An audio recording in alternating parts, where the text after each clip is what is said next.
जय श्री राम प्रेमी भक्तजनों, प्यारे भक्तों, भगवान का वह एक नाम कौन सा है जिसके जप से सभी रोग कष्ट और सभी पाप नष्ट हो जाते हैं। प्यारे भक्तों, जिसको बोलते हैं ना अति गूढ़तम विषय है ये। एक एक शब्द को ध्यान से सुनिएगा और समझिएगा, और जैसा हम बताएं वैसा आप अवश्य कीजिएगा, तो आपके निसंदेह सभी रोग कष्ट पाप समस्याएं सब खत्म, क्योंकि इससे ऊपर कुछ है नहीं। कोटि नाम संसार में ताते मुक्ति न होए, आदि नाम जो गुप्त जप और बूझे बिरला कोई। संसार में कोटि नाम बताए गए। कोटि का मतलब जिसकी गिनती नहीं की जा सकती, इतने नाम हैं। इनसे मुक्ति भी नहीं बताई गई। ये शास्त्र में लिखा गया कि उन कोटि नामों से मुक्ति नहीं होगी, लेकिन आम इंसान जो समझते नहीं है वो इन कोटि नामों में ही उलझ के रह जाते हैं और वो अपनी मुक्ति नहीं करा पाते। लेकिन जो आदि नाम है, गुप्त नाम है, सार नाम है, उसको तो कोई बिरला ही बूझता है कि वो है क्या, और कोई बिरला ही बूझने के बाद भी उसको बिरला ही जान पाता है। तो उस आदि नाम को आप जानो। जब आप उस आदि नाम सार नाम को जान जाओगे ना, जानते ही तत्क्षण सभी रोग कष्ट पाप समस्याएं दूर और तुरंत आपकी मुक्ति होगी निसंदेह। वो आदि नाम कैसे जाना जाएगा? देखो प्यारे भक्तों, वो आदि नाम आपके पास ही है, लेकिन आप अज्ञानवश उसको जानते नहीं हो। भाई, खजाना हमारे घर में गड़ा हुआ है, हमें पता ही नहीं है, और हमें पैसों की बहुत ज़्यादा ज़रूरत है, लेकिन हमें पता नहीं है कि खजाना हमारे घर में है, तो जब तक हमारे लिए वो यूजलेस है बगैर ज्ञान के। इसी तरह से जो पैसों वाला खजाना है ना, उससे तो अनंत गुना बेशकीमती खजाना हमारे पास है, लेकिन हमें पता ही नहीं है कि उसको कैसे ढूंढें, कैसे मिलेगा, और कैसे हमारी सब रोगों से मुक्ति होगी, पापों से मुक्ति मिलेगी, पाप हमारे दूर होंगे, रोग हमारे दूर होंगे।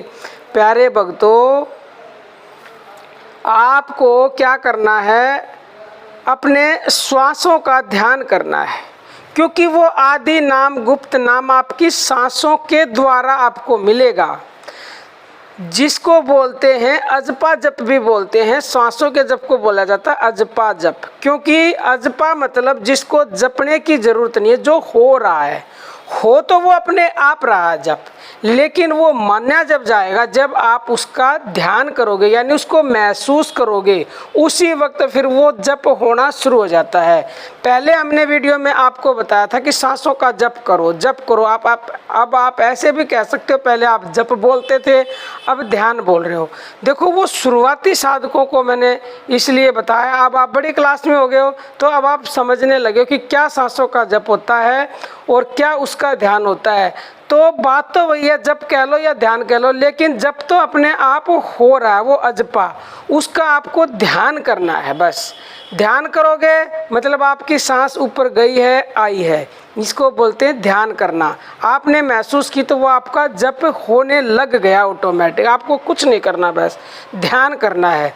और जब ये आपका बिल्कुल प्रगाढ़ हो जाएगा, मतलब उच्च अवस्था में आप पहुंच जाओगे ऐसे ध्यान करते करते, तो ये आपका अंदर लय हो जाएगा।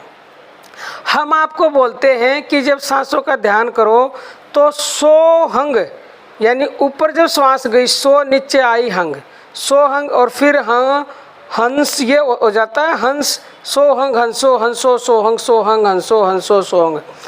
तो पर श्वास जब हम ऐसे बोलते हैं तो सोहंग का मतलब होता है कि जो परमात्मा है वही मैं हूँ, जो तू है वही मैं हूँ, जो तू है वही मैं हूँ, जो तू है वही मैं हूँ। तो जब ये लय हो जाएगा ना हमारे अंदर बिल्कुल, तो उस वक्त जो हम है वो तो हो जाएगा खत्म। खाली वो परमपिता परमेश्वर का नाम ही बचेगा, खाली वही बचेगा। और जिस दिन ये आपका लय हो गया, उस दिन वो अकेला वो बच गया, तो उस दिन आप उस नाम को जान जाओगे कि वो नाम है क्या। और उसी दिन आपके सारे कष्ट रोग दूर हो जाएंगे, पाप कट जाएंगे, प्यारे भक्तों, इसीलिए हम सोहंग का बोलते हैं, क्योंकि सोहंग जल्दी लय होता है। राम नाम लगाओगे आप, कृष्ण नाम लगाओगे, वो जल्दी लय नहीं होगा। वैसे तो कृष्ण नाम, राम नाम भी सार नाम है, लेकिन कौन सा कृष्ण नाम सार नाम है? जो द्वापर में कृष्ण भगवान हुए थे वो उनका नाम सार नाम नहीं है। वो कृष्ण सार नाम नहीं, उनका नाम सार नाम है। जो कृष्ण हर कण कण में हर किसी को अपनी ओर आकर्षित करता है, कण कण में जो समाया हुआ है, वो सबको आकर्षित कर रहा है, वो कृष्ण सार नाम है, आदि नाम है।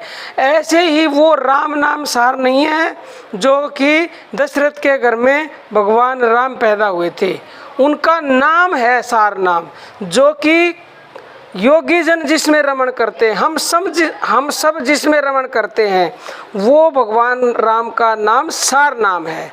लेकिन अगर आप उनको भी जोड़ोगे तो भी लय हो जाएंगे, लेकिन सोहंग को जोड़ोगे श्वासों के साथ तो अति शीघ्र लय होते, क्योंकि ये प्राकृतिक रूप से आवाज़ आती है, हे परमात्मा जो तू है वही मैं हूँ। इसका मतलब ये होता है।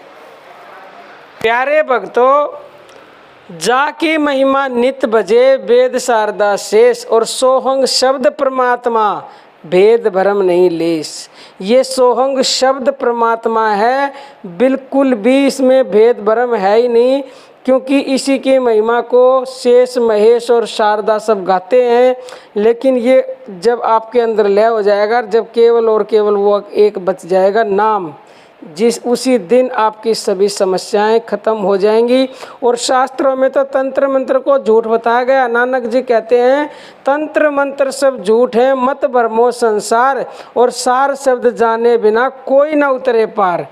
तो सार शब्द को जान लो अगर पार उतरना है तो प्यारे भक्तों, और ये आपके पास ही है, लेकिन इसको जानो, जानकर इसका ध्यान करो, इसका जप करो और अपना कल्याण करो और सभी समस्याओं से मुक्ति पाओ। आज के लिए इतना ही। जय श्री राम प्यारे।